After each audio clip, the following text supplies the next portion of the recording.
Hey everybody, this is Meredith from the Papery Craftery. Today I'm going to be doing part 3 of my holiday craft series for this year.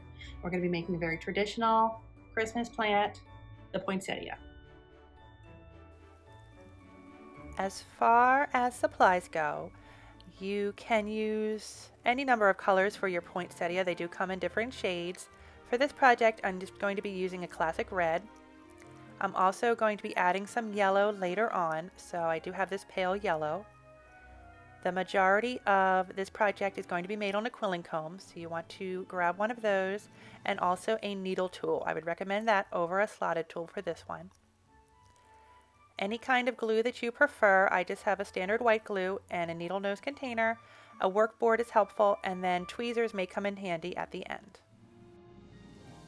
The poinsettia plant is going to be made up of 2 different rows of leaves. The plants are actually made up of leaves, not petals, as I learned. And each of those rows, the leaves are going to be different sizes. So we're going to start with the larger of the 2 sizes. And when I do things on my quilling comb, I like to start off with my needle tool, and I do a couple turns with my strip to get just a small loop, and then I take that off of my needle tool, and you can see right there that little loop.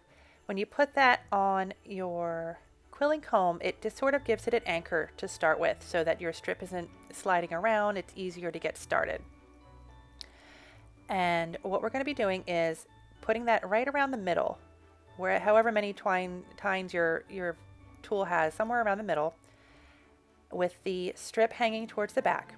And then we're going to bring it up through the next tooth on your tool, back over the top, and then down through the next one.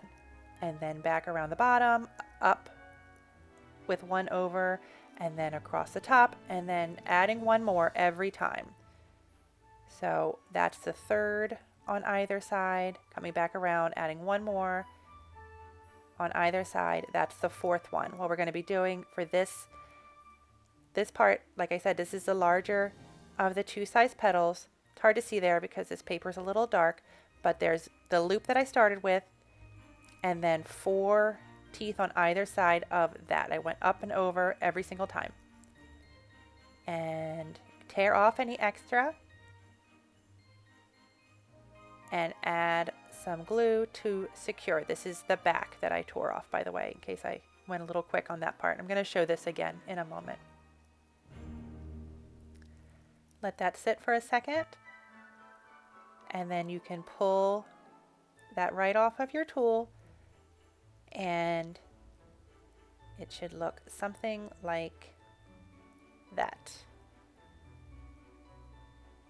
I have the loop in the center, and then 4 loops on either side.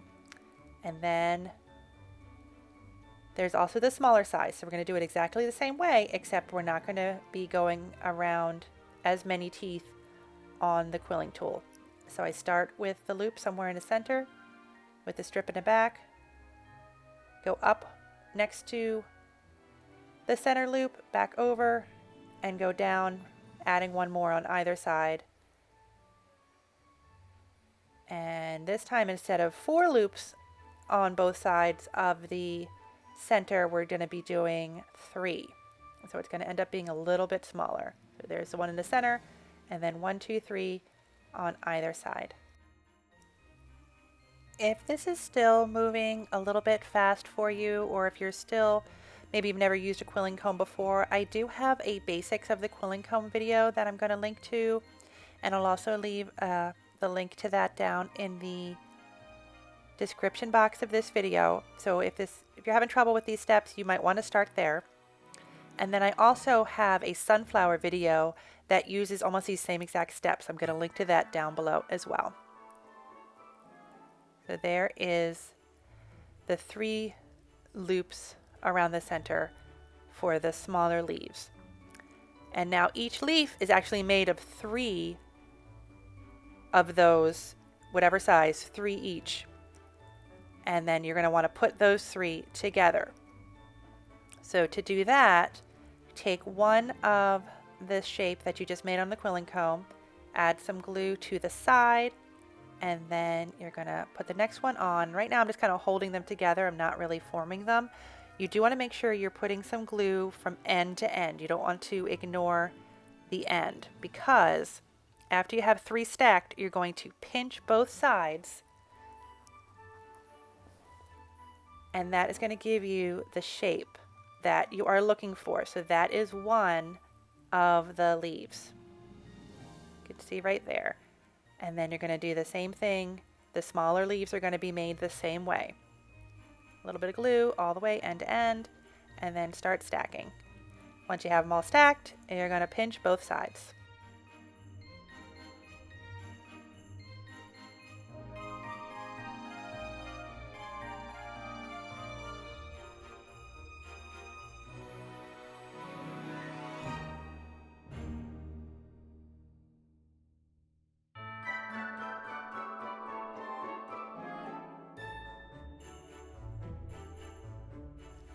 To make a finished poinsettia, you're going to need 5 leaves of each size.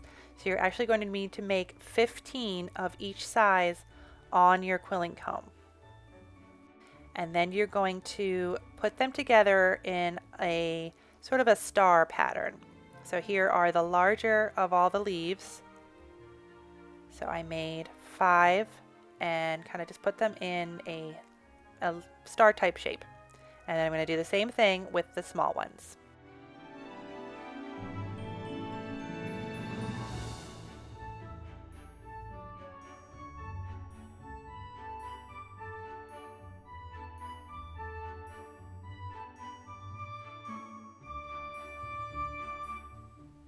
And once you have the shape you like, you can set that aside to dry.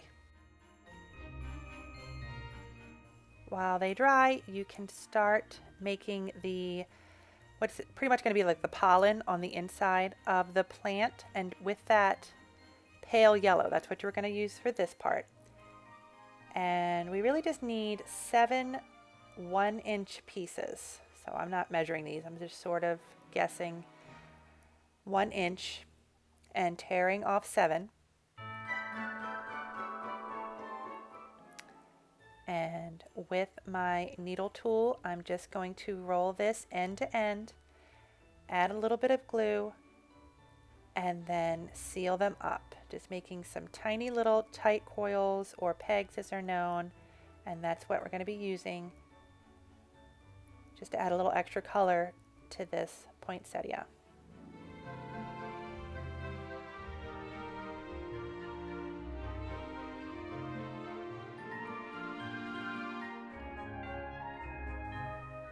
When all of those 7 strips have been rolled and both layers of your leaves have dried, you can start putting your flower together. First thing I'm going to do is stack the 2 layers of leaves together. So I'm just using a small dot of glue right in the center of the larger size, and I'm going to put the smaller layer on top. But I don't want to put all of the leaves directly on top of each other. I'm going to kind of alternate a little bit by turning it, if that makes sense. So I want it to look something like that. And then I am going to add the little yellow pollen pieces to the top of that. And you can do this a couple different ways. I find the dipping method to be the easiest, and if you have tweezers, that might come in handy. With these small pieces, just dip and place. Another thing you could do is, using your needle tool, you could slide one of the pegs right on there and kind of dip with that and use it to just kind of deposit your little pieces where you want them. Mine start going a little haywire here because I'm kind of doing this from behind a camera and I'm not looking directly at it, which is making my life a little bit difficult, but you'll have a much easier time when you're actually just doing this on your own. But what I'm going for is starting with 1 of those little pieces in the center, and then I'm going to do 6 in a circle around it. This is when things started going a little cuckoo. So I'm going to finish this part off camera, but you'll see how it ends up in just a moment. There we go. So again, 1 in the center and then the 6 all around, And then you have your 2 layers of leaves. And they end up being a pretty good size. I don't have small hands, and you can see it's about half the size of my hand, or pretty much my entire palm if I put it there. These are pretty good sized flowers. If you want to play with the colors, you can do so. This one's a little bit darker red than the first one. And then I also have an ivory version here, which you see a lot around the holidays.